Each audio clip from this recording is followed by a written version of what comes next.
शांति। आज 8 सितंबर 2022 के साकार मधुर महावाक्य हैं। मीठे बच्चे, तुम्हारा पुराना दुश्मन रावण है। तुम्हारी लड़ाई बड़ी खौफनाक है। तुम जितना एक के साथ योग लगाएंगे उतना दुश्मन पर जीत पाने का बल मिलेगा। प्रश्न है आज का, तुम ब्राह्मणों के डिपार्टमेंट दुनिया के मनुष्यों से बिल्कुल ही भिन्न हैं। कैसे और कौन सी? उत्तर है इसका, तुम ब्राह्मणों के डिपार्टमेंट है श्रीमत पर पावन बनना और बनाना। तुम योग बल से अपने पापों को भस्म करते हो। तुम्हारी सब मनोकामनाएं बाप पूरी करते हैं। मनुष्य तो जो कुछ करते हैं उससे नीचे ही उतरते आते, रिद्धि सिद्धि आदि सीख लेते हैं, परंतु पतित तो बनते ही जाते हैं। गीत है आज का, हमारे तीरथ न्यारे हैं। ओम शांति। इस पुरानी दुनिया में रहते तुम बच्चों का इस पुरानी दुनिया से कोई नाता नहीं रहा है। तुम नई दुनिया के लिए पुरुषार्थ कर रहे हो, बेहद के बाप से वर्षा लेने। जब तक स्थापना हो तब तक भल पुरानी दुनिया में बैठे हैं, परंतु तुम्हारा सारा ध्यान स्वर्ग की सच्ची कमाई तरफ है। विनाश तो होना ही है। आसार ऐसे देखने में आते हैं। यह भी जानते हो कि इस रुद्र ज्ञान यज्ञ से विनाश ज्वाला निकलती है। विनाश ज्वाला निकली है। जरूर हमारे अथवा भारत के कल्याण के लिए यह महाभारत लड़ाई लगनी है। अभी वास्तव में तुम किससे लड़ाई नहीं करते हो। तुम तो डबल अहिंसक हो। तुम्हारे पास न काम की न क्रोध की हिंसा है। मुख्य हिंसा काम की कही जाती है। यह तो है ही पतित दुनिया। किस कारण पतित बने हो? विकार के कारण। यह काम विकार आदि मध्य अंत दुख देता है। क्रोध के लिए नहीं कहा जाता। अपवित्रता और पवित्रता की बात है। काम ही सबको धोखा देता है। इस काम पर ही अबलाओं पर अत्याचार होते हैं। एक पवित्र बने दूसरा ना बने तो झगड़ा हो पड़ता है। बाप कहते हैं दोनों को प्रतिज्ञा करनी है। ज्ञान चिता पर बैठने की, वह काम चिता पर बिठाते हैं। बाप वह सौदा कैंसिल कराते हैं। अब पवित्र दुनिया स्थापन होती है तो वह सौदा कैंसिल करना पड़े। ज्ञान चिता पर बैठने से पवित्र बन पवित्र दुनिया के मालिक बनेंगे। तुम्हारी भी लड़ाई है। उस बाहुबल की लड़ाई से वास्तव में तुम्हारी लड़ाई बड़ी खौफनाक है, क्योंकि रावण तुम्हारा बहुत पुराना दुश्मन है। उस पर जीत पानी है। जितना एक के साथ बुद्धि योग लगाएंगे तो बल मिलेगा। सारा मदार है श्रीमत पर चलने का। श्रीमत कहती है कि गृहस्थ व्यवहार में रहते सर्वगुण संपन्न 16 कला संपूर्ण बनना है। आत्मा को ही बनना है। आत्मा 16 कला संपूर्ण थी, अब वह 84 जन्म लेते लेते नीचे उतरती है। जरूर बच्चे जानते हैं देवी देवताओं का राज्य था। राम राज्य स्थापन हुआ। राम नाम रख दिया है। वास्तव में नाम शिव है। शिवाय नमः कहते हैं, रामाय नमः नहीं कहते हैं। शिव बाबा अक्षर बहुत राइट है। राम को बाबा कोई कहते नहीं, शिव को बाबा कहते हैं। राम यानी परमपिता परमात्मा, ना कि रघुपति राघव राजा राम। मनुष्य तो सुनते हैं, वह बोलते जाते हैं। अब सिवाय तुम बच्चों के और कोई भी परमपिता परमात्मा के साथ यथार्थ योग नहीं लगाते हैं। वह तो समझते हैं कि परमात्मा तो ब्रह्म ज्योति स्वरूप है, नाम रूप से न्यारा है। अगर ब्रह्मा कहते तो भी नाम हो गया ना। कुछ भी समझते नहीं।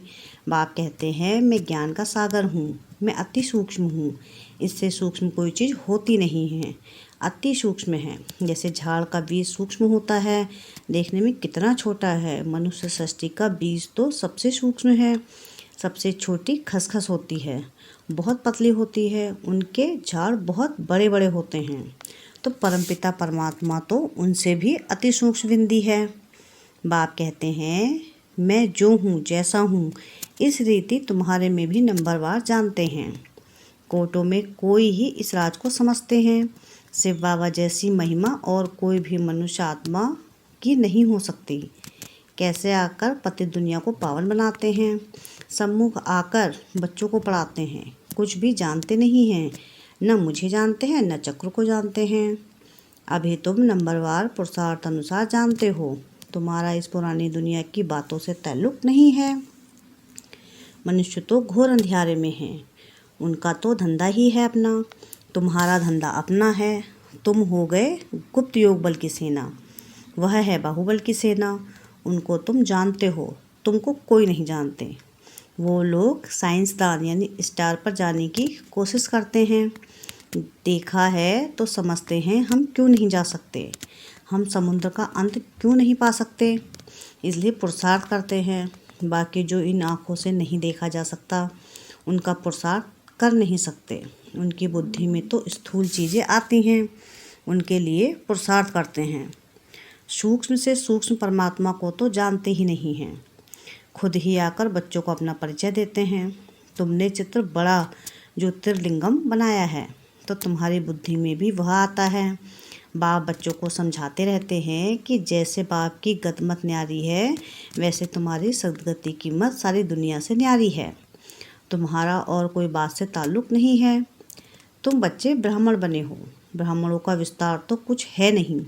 वो ब्राह्मण लोग कहेंगे हम ब्रह्मा की औलाद हैं।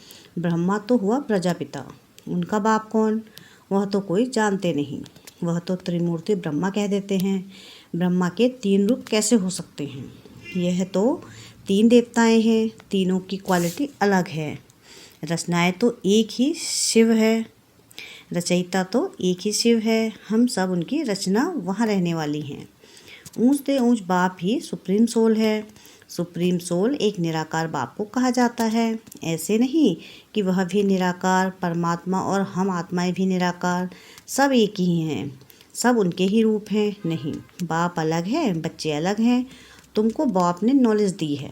शास्त्रों में तो यह बातें हैं नहीं कि ब्रह्मावंशी ब्राह्मणों को परमपिता परमात्मा वे पढ़ाते हैं। परमात्मा ने आकर यह ब्रह्मा मुख वंशावली रची है। जब चक्र पूरा हो, संगम होता है, तो बाप आकर पतित दुनिया के अंत और पावन दुनिया के आदि करते हैं। तो जरूर संगम पर ही आना पड़े। पावन बनने में टाइम लगता है। आधा कल्प से सिर पर पापों का बोझा है। योग अग्नि से जो आत्मा में खाद पड़ी है वह निकलती है। तुमको सत्व प्रधान बनना है, हम तो पतित बने हैं। याद से ही हम पावन बनते जाएंगे। कितना सहज है। हमको फिर से 84 जन्मों का चक्र लगाना है। बच्चों को यह नॉलेज मिली है। बाप भी कहते हैं हम तुमको फिर से राजयोग सिखलाने आए हैं। बाप वर्षा देते हैं, रावण श्राप देते हैं। यह बाप ही बैठ समझाते हैं। इस समय बाप आकर सब मनोकामनाएं पूरी करते हैं। अशुभ कामनाएं तो माया पूरी करती है। आजकल रिद्धि सिद्धि वाले बहुत पैसा कमाते हैं, वह कामनाएं माया पूरी करती है। उनकी भी किताब आदि होती है। तुमको तो कोई किताब नहीं, शास्त्र आदि नहीं पढ़ना है। तुम्हें बाप की श्रीमत है, बच्चे पावन बनो और पावन बनाओ। तुम्हें कभी पतित नहीं बनना है। तुम्हारी यह डिपार्टमेंट ही अलग है। कल पहले जो आकर ब्राह्मण बने होंगे वही पुरुषार्थ करेंगे। देवताओं का देखो कैसा सैम्पलिंग लग रहा है। ब्राह्मण बनते जाते हैं, जो थोड़ा भी सुनकर जाते तो प्रजा में आ जाएंगे, राजधानी में आ जाएंगे ना। मौत सामने खड़ा है, खिटपिट थोड़ा जोर भी भर सकती है, बंद भी हो सकती है। बुद्धि कहती है कि अर्जुन अभी थोड़ी देर है, राजधानी अभी कहाँ स्थापन हुई है। राजाओं सन्यासियों आदि को अर्जुन ज्ञान कहाँ दिया है। विवेक कहता है विनाश में थोड़ा देरी है, बाकी रिहर्सल होती रहेगी। वंडर है ना। वह यज्ञ रचते हैं लड़ाई बंद करने के लिए, और भगवान ने यज्ञ रचा है सारी दुनिया का परिवर्तन करने के लिए, यानी विनाश के लिए। थोड़ा शांति होगी तो कहेंगे हमने यज्ञ रचा इसलिए शांति हो गई। एक बार यज्ञ सफल हुआ तो चलता रहेगा। बरसात के लिए यज्ञ रचा, बरसात हुई तो खुशी होगी। बरसात नहीं होती तो कहेंगे ईश्वर की भावी। जैसे कोई शरीर छोड़ता है तो कहते हैं स्वर्गवासी हुआ, फिर तो शोक करने की दरकार ही नहीं है। स्वर्ग पधारा तो अहो सौभाग्य समझो ना। माया रावण ने सबकी बुद्धि को ताला लगा दिया है। तुम जानते हो हम कल पहले मुआफिक फिर से पुरुषार्थ कर रहे हैं। भारत अविनाशी खंड है और कोई दूसरा धर्म नहीं है, और कोई दूसरा धर्म नहीं था। यह तो बाद में इन्होंने निकाले हैं। यह भी ड्रामा की भावी कहेंगे। रक्त की नदियाँ यहाँ ही बहती है, एक दो में लड़ते रहते हैं। भल भाई भाई होकर बहुत समय से रहे पड़े हैं, परंतु हिंदू और मुसलमान धर्म तो अलग अलग है ना, वह आए ही बाद में हैं, तो लड़ाई इन्हों की आपस में है, तुम्हारा इससे कोई ताल्लुक नहीं है। तुमको अपनी सर्विस में तत्पर रहना है। सिर्फ 3 पैर पृथ्वी ले यह रूहानी हॉस्पिटल खोलना है, फिर धीरे धीरे वृद्धि होती जाएगी। बूंद बूंद से तालाब ऐसे होगा ना। घर में भी यह चित्र रखो, बेहद के बाप से 21 जन्मों का वर्षा कैसे पा सकते हो। आओ तो समझाएं, मौत तो सामने खड़ा है। अब सिर्फ बेहद के बाप और वर्षे को याद करो। इनको मृत्युलोक कहा जाता है। बाप कहते हैं मुझे याद करो तो मैं तुमको साथ ले जाऊंगा। तब तो कहते हैं ना, मैं कालों का काल महाकाल हूँ। अकाल तख्त है ना, तुम अकाल आत्मा हूँ। बच्चे समझते हैं कि हम इस दुनिया से बिल्कुल न्यारे हैं। यहाँ पढ़ाने वाला विचित्र है। आत्माओं से बात करते हैं, आत्मा ही सुनती है। आत्मा ही इस मुख द्वारा सुना रही है, आत्मा इन कानों द्वारा सुन रही है। हम आत्मा इस शरीर से यह करते हैं। आत्मा को रसना मिलती है। आत्मा ही कहती है यह मीठा है, यह खट्टा है। आत्मा में ही संस्कार रहते हैं। आत्माओं को बाप कहते हैं अब घर वापस जाना है।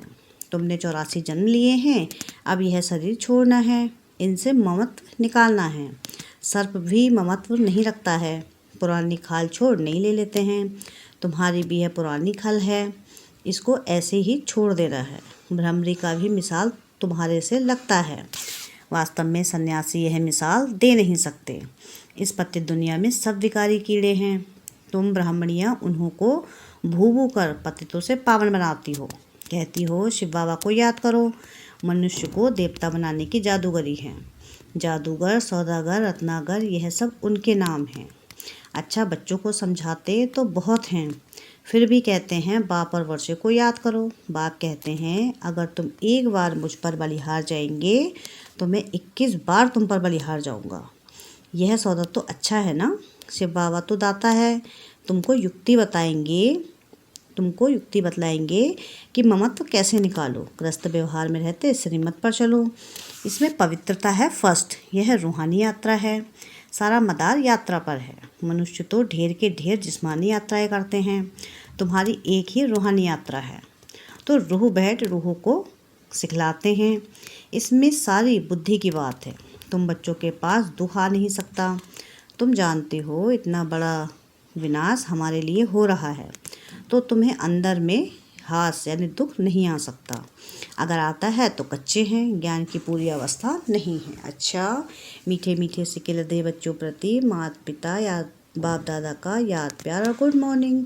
रूहानी बाप की रूहानी बच्चों को नमस्ते।